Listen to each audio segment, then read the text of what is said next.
Maratona sub 3 horas e maratona sub 4 horas. Se você tem interesse nesses assuntos, fica nesse vídeo que a gente vai explorar tudo o que é possível para você saber exatamente o que precisa fazer em cada um dos casos. Meu nome é Alex Tomé, eu sou treinador de corrida e atrás da câmera está a Bibi. Oi gente, tudo bom? A gente está fazendo aqui uma minissérie sobre corrida e a Bibi vai explorar um pouquinho mais sobre o que a gente vai falar hoje.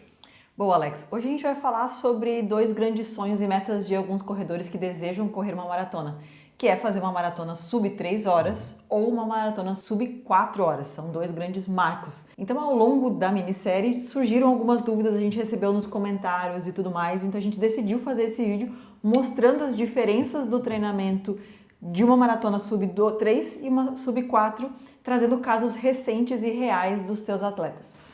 Beleza, excelente então. Com essa proposta, eu criei aqui uma espécie de uma apresentação, então eu estou com o meu computador aqui na frente para olhar alguns números. O que eu estiver vendo no computador, vocês vão estar vendo na tela, então assim a gente vai acompanhando juntos aqui. Então se eu estiver olhando para o computador é porque eu estou vendo esses números também para trazer para vocês. E já vou trazer um dado aqui, a gente está vendo que mais de 80% das pessoas que assistem esse canal não são inscritos, então por favor, cara, se inscreve aí, porque pra gente é muito importante. A gente está chegando quase a 1.500 inscritos, já estamos muito felizes, então dá essa força pra gente aí, porque é bem legal e valoriza muito o nosso trabalho aqui.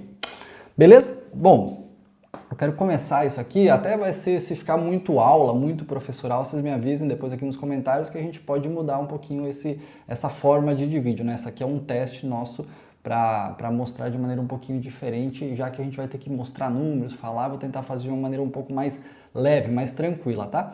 Mas é muito importante que a gente venha falando desde o começo da minissérie sobre qual que é o treino mais longo, qual que é o treino intervalado, e aqui a gente quer mostrar na prática como é feito, como a gente faz, como a gente usa isso. Então vamos fazer a partir de agora.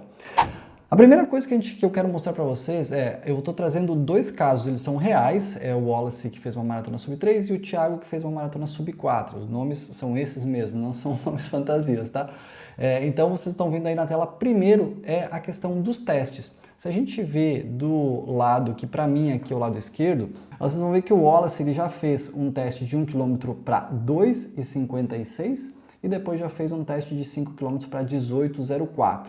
Enquanto o Thiago fez 1 km para 4,19 e os 5 km para 25,42.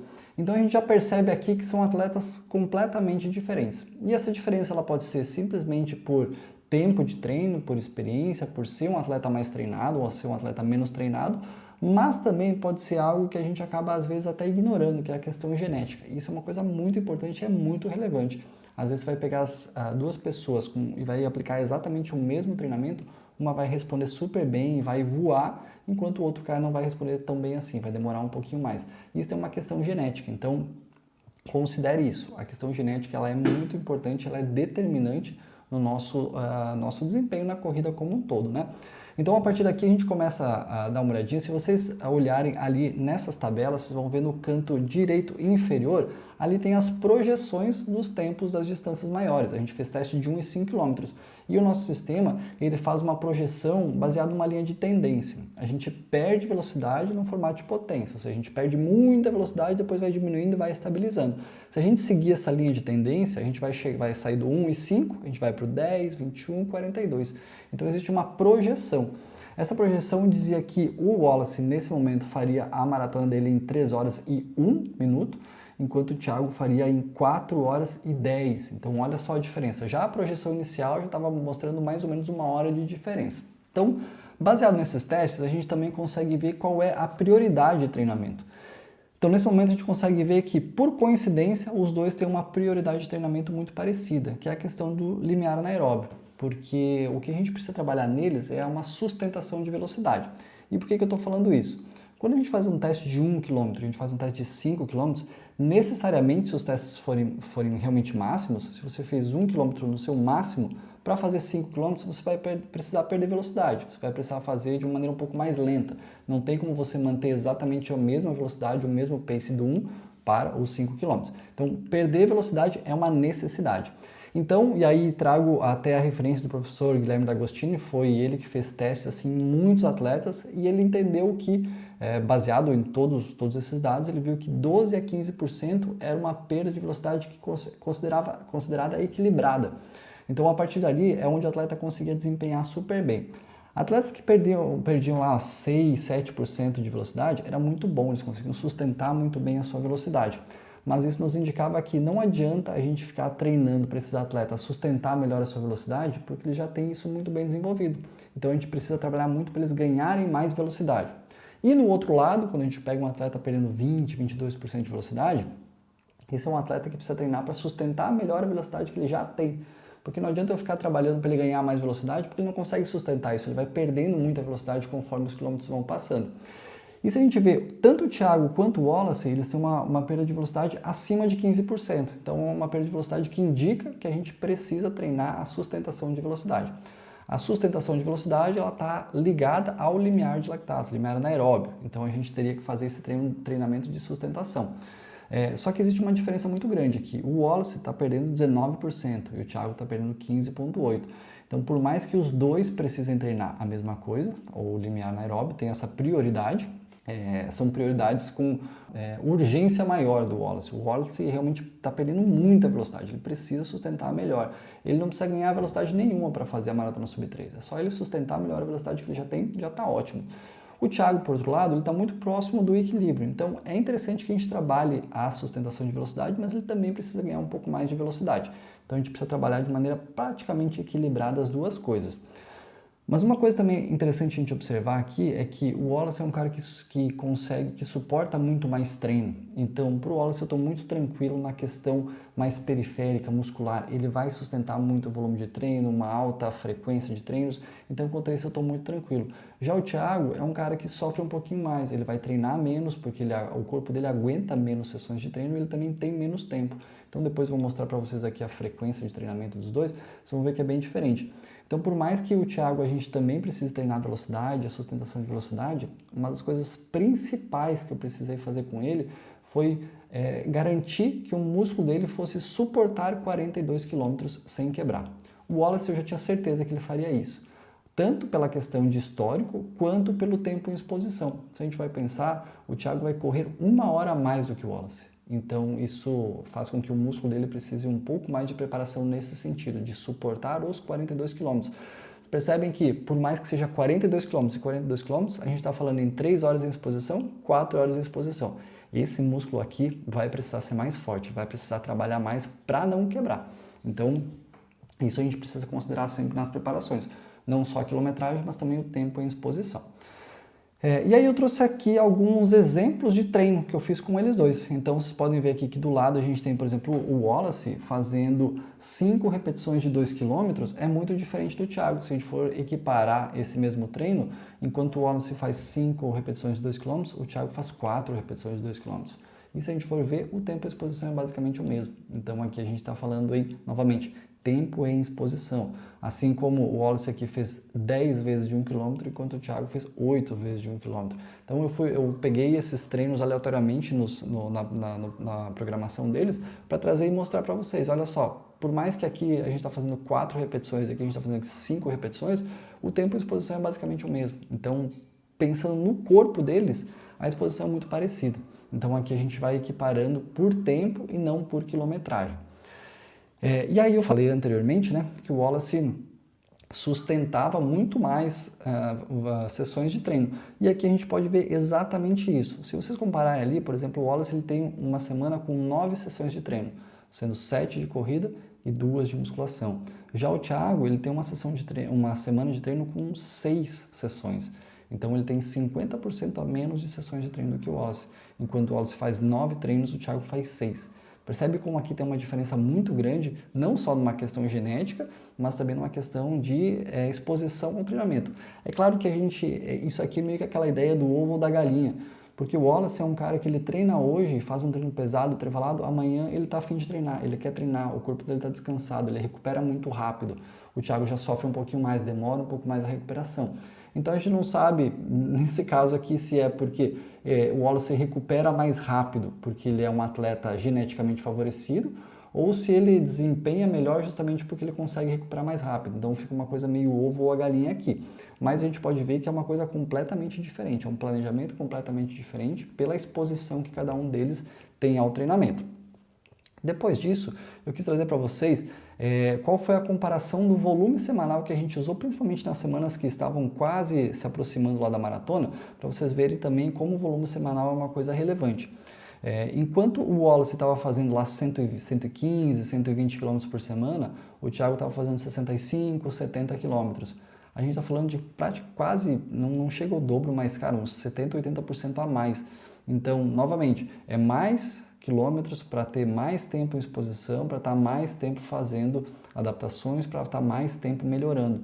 Então, quanto mais, isso é meio óbvio, né? Quanto mais tempo em exposição, mais você vai melhorar. Então, porque você vai gerar adaptações. Então, aqui novamente, o volume maior, mais alto, ele vai te possibilitar um desempenho e um resultado também bem melhor, né? E depois, eu trouxe também para vocês nas semanas finais de pico, onde a gente alcançou o pico de volume de treinamento. Então, olha só, o Wallace fez, eu gosto muito de treino duplo longo, né, para maratona. Então, por exemplo, o Wallace fez 32 km no sábado, no domingo ele fez mais 32 km. Aí foi em ritmo de maratona. Então, primeiro uma rodagem leve, depois em ritmo de maratona, 3 vezes de 10, em blocos. O Thiago, a gente usou a mesma estratégia, de blocos mais rodagem. Porém, a gente primeiro fez o treino de bloco, de ritmo de maratona, e aí ele fez 20 km, e depois ele fez o treino de rodagem. Por que tem essa diferença? No Thiago, eu queria garantir que ele tivesse qualidade nesse treino de bloco, então de ritmo de maratona. Então eu queria que ele tivesse levemente descansado, então por isso que foi feito antes. E aí depois a rodagem, se fosse um pouquinho mais lenta, não teria problema, tanto que ele fez ele num ritmo de 6, um pouco mais leve mesmo.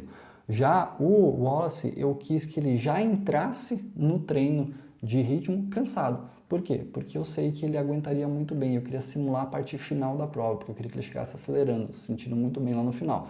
Então, por isso que eu fiz essas inversões. E você pode ver que, se a gente for ver somatório total, o Wallace somou basicamente aí 65 km, enquanto o Thiago somou mais ou menos 50. E os dois com a mesma ideia, de preparar tanto o músculo quanto o ritmo para chegar na prova bem preparado. E aqui eu trouxe depois o resultado final. Se a gente for ver, o Wallace fez 2 horas e 53, com um ritmo médio de 4,06, enquanto o Thiago fez 3 horas e 57, com um ritmo médio ali de mais ou menos 5,35. A gente também tem que considerar a questão de época do ano. O Wallace fez em agosto, então é uma época muito mais tranquila do ponto de vista de calor. Então, agosto tá uma temperatura muito boa, tá muito tranquilo para fazer essa prova. O Thiago fez a prova agora em novembro, comecinho de novembro, final de outubro, começo de novembro, acho que foi dia 1º de novembro. Ou seja, a temperatura já é bem maior. Então, eu estava nas duas provas presente e no Thiago aqui, quando chegou lá nas umas 8h30, 9 horas, já estava bem quente e eram os quilômetros finais. Então isso é uma coisa que já vai acumulando, né? O cara já está ali há 3, 4 horas correndo, já está acumulando temperatura corporal e começa a sair o sol, começa a ficar mais quente, então isso acaba prejudicando bastante, então acaba sendo um fator bem importante. Lembrando novamente, o Thiago correu 1 hora a mais, essa 1 hora a mais é mais tempo para aumentar a temperatura corporal, para perder desempenho, para perder glicogênio, para perder hidratação, então tudo isso acaba sendo muito interessante. É bom a gente ver isso, né? Porque às vezes o cara pensa assim, eu vou correr 3 horas, é uma coisa totalmente diferente de correr 4 horas. Eu quero frisar muito isso porque você vai perder mais velocidade. Se os dois tivessem feito uma prova de 3 horas, provavelmente o ritmo do Thiago seria melhor, porque ele correria 1 hora a menos, então ele poderia se expor a uma velocidade um pouco maior. E esse ritmo teria melhorado um pouquinho também. Beleza? Eu acho que era isso, não sei, Bibi. Ficou muito confuso, ficou muito aula, muito professoral? Me fala aí o que você achou. Eu achei super interessante, eu estava aqui com algumas perguntas para te fazer de alguns pontos que eu achei interessante, mas uma primeira colocação, né? Do ponto de vista de uma pessoa que corre, eu não entendo nada da parte técnica. Fica muito evidente o quanto você pegar uma planilha genérica, vou correr uma planilha de treinamento de 12 semanas para uma maratona, e aplicar a mesma planilha para 2 pessoas que são da mesma faixa etária, do mesmo gênero, e são completamente diferentes as necessidades, né? Então, eu achei muito interessante o fato do teste evidenciar as necessidades e as trocas que você fez. Você estava falando de treino duplo e longo no final de semana, mas você fazer as trocas justamente porque a estratégia de treinamento de cada um é diferente, mesmo que a quilometragem semanal em alguns casos possa ser semelhante, né? E uma coisa bem importante até você falar sobre isso, eu mostrei aqui, né, o Wallace fez 65 e o Thiago fez 50 basicamente. Só que eles não fizeram isso na mesma semana em relação à prova, porque o Thiago demora um pouco mais para recuperar. Então, esse pico maior foi uma semana antes, para que ele tivesse um polimento um pouco maior para chegar na prova. E também eu acabei trazendo aqui 2 exemplos muito recentes, mas eu poderia ter trazido, por exemplo, alguém que tem uma perda de velocidade muito baixa, de 6, 7%. E aí você ia ver que o treinamento ele é completamente diferente, é outra coisa, porque daí a gente ia focar totalmente em VO2 máximo para ganhar mais velocidade. Então aí seria realmente uma preparação bem diferente. Eu tenho mais uma pergunta que é, no teste você trouxe que a predição da prova para o Wallace era 3 horas e 1 minuto e para o Thiago 4 horas e 10. E a realidade foi diferente, né? Eles fizeram em menos tempo do que isso. A gente já pegou casos onde a predição cravou no segundo, né? E aí eu queria entender se a diferença aqui da predição para o realizado é por conta da evolução deles ao longo do processo, visto que foi trabalhado justamente os pontos que eles precisavam trabalhar, ou é o time, né? O momento que foi feito o teste. Boa. Ambos os testes aqui eles foram feitos mais ou menos uns 3 meses antes da prova. Então, a evolução ela se dá por conta disso. Se eu tivesse feito um teste na semana de prova, eles desempenhariam muito melhor. Então, com certeza tem essa questão do momento que se faz o teste, né? Só que a gente precisa tomar cuidado de não fazer esse teste muito próximo da prova, porque isso pode trazer problemas, seja de lesão, porque são testes máximos, seja problema de confiança. Imagina você estar lá e vai fazer um teste e o dia não está bom, você não consegue render bem e você faz um teste pior. Isso pode minar a sua cabeça e trazer um problema.